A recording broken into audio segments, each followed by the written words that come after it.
Now let us see the parts of a flower. So all the parts of the flower are arranged in the form of rings, that is whorls. Now let us see the first part of a flower, that is the outer ring or outer whorl of the flower is called calyx or sepals. Now if you will observe, this is the calyx, the green colored part. It is called calyx or sepals. Now these calyx will protect the flower in the bud stage. Then the second outer ring of the flower, it is corolla or petals. So this is a beautiful attractive part of a flower, that is petals or corolla. So this helps the flower to attract the insects for pollination. Then the third whorl of the flower, if you will observe here, it is the inner ring. The third whorl of the flower is the male reproductive organ, that is stamen. Now if you will observe, this is the structure of stamen. Now it has a stalk-like structure called filament which bears anther. Now it is in the anther the pollen grains are formed. Then the last innermost ring of the flower, it is called female reproductive organ, that is pistil. Now if you will observe the structure of pistil, here the swollen structure is called ovary which bears ovules. These are the ovules which leads to a pipe-like structure called style, which in turn have a tip which has a sticky end which is actually sticky. It is called stigma. The first step in the mechanism of sexual reproduction in plants is pollination. So what is pollination? So pollination is transfer of pollen grains from anther to the stigma of a flower. There are two types of pollination. One is self-pollination, then the next is cross-pollination. So what is self-pollination? Here you can observe there are two flowers. If pollination takes place within the same flower or between two flowers of same plant, then we call it as self-pollination. Then what is cross-pollination?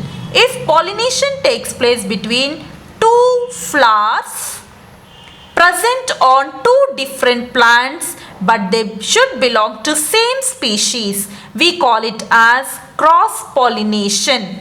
Next, pollination happens through certain agents like air or wind, then through insects or by water. So if pollination happens by air or wind, the pollen grains should be light in weight such that they can be easily carried by wind. Or if pollination happens through water, the pollen grains are easily carried by water currents. For example, as in case of hydrilla or vallisneria plants, these are aquatic plants. And the pollination by insects happens when these insects will sit on a flower for nectar. So the pollen grains will stick onto the legs of these insects, and when they move from one flower to another flower, they carry these pollen grains to the stigma of another flower. The next step is fertilization. So as I already discussed, fertilization is the process of fusion of male and female gametes. So during fertilization, the pollen grains germinates. So they produce pollen tube. Here you can observe the pollen tube which moves through the style and reaches the ovary for fusion with the ovule. During fertilization, the pollen grain moves through this pollen tube and then reaches the ovule through a small opening called micropyle, and it fuses with the ovule. So the fusion product obtained is called zygote. Zygote that is formed will divide and forms embryo. Now the fertilized developed ovule containing embryo is called seed. Now this is the structure of seed.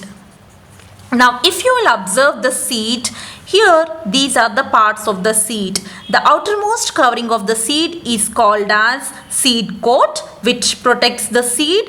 And here you can find the embryo, which is nothing but a baby plant. Then the other part, we call it as cotyledon or seed leaf, which contains the stored food for the developing embryo. Now, as the seed becomes hard, the ovary becomes fleshy or succulent, and the entire ovary becomes the fruit. Now, this is the picture showing germination of seed. Now, when the seed is placed in the soil, the hard outer covering, that is the seed coat, becomes soft and the food inside swells up and the shell will burst open.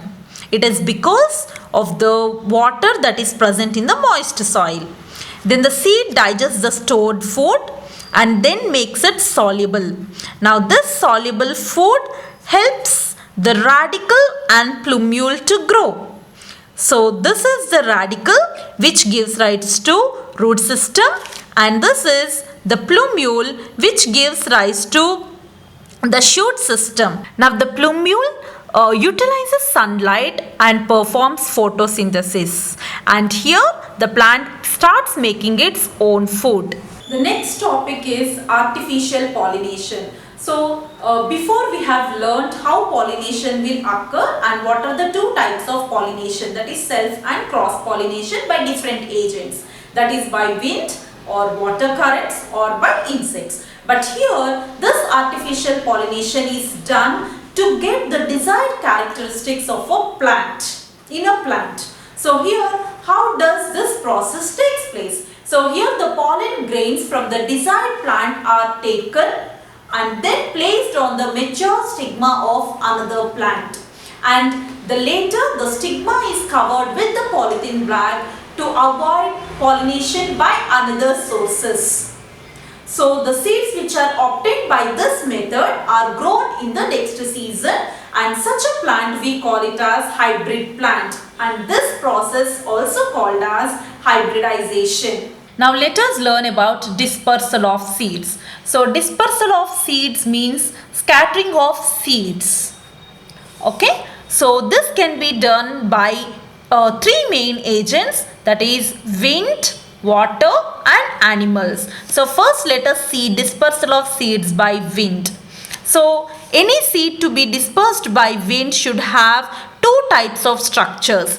One is hair-like structures. You can find here hair-like structures. Here also you can find some hair-like structures.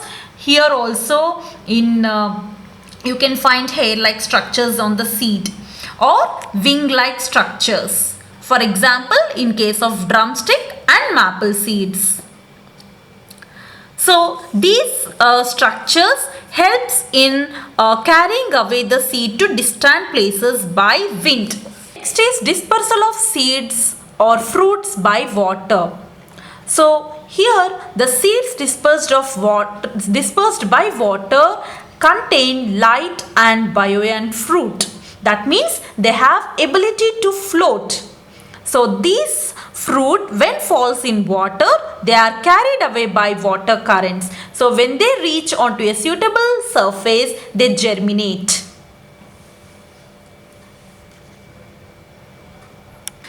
The third is dispersal of seeds and fruits by animals. So such kind of fruits have small hook or spine-like structures or stiff hair-like structures on their surface. So when these such seeds stick onto the skin of animals or on the clothes of human beings, they are easily carried from one place to another place, and when they fall onto a suitable surface or soil, they develop into new plants. For example, fruits of tribulus and xanthium have hooks and spines on their body.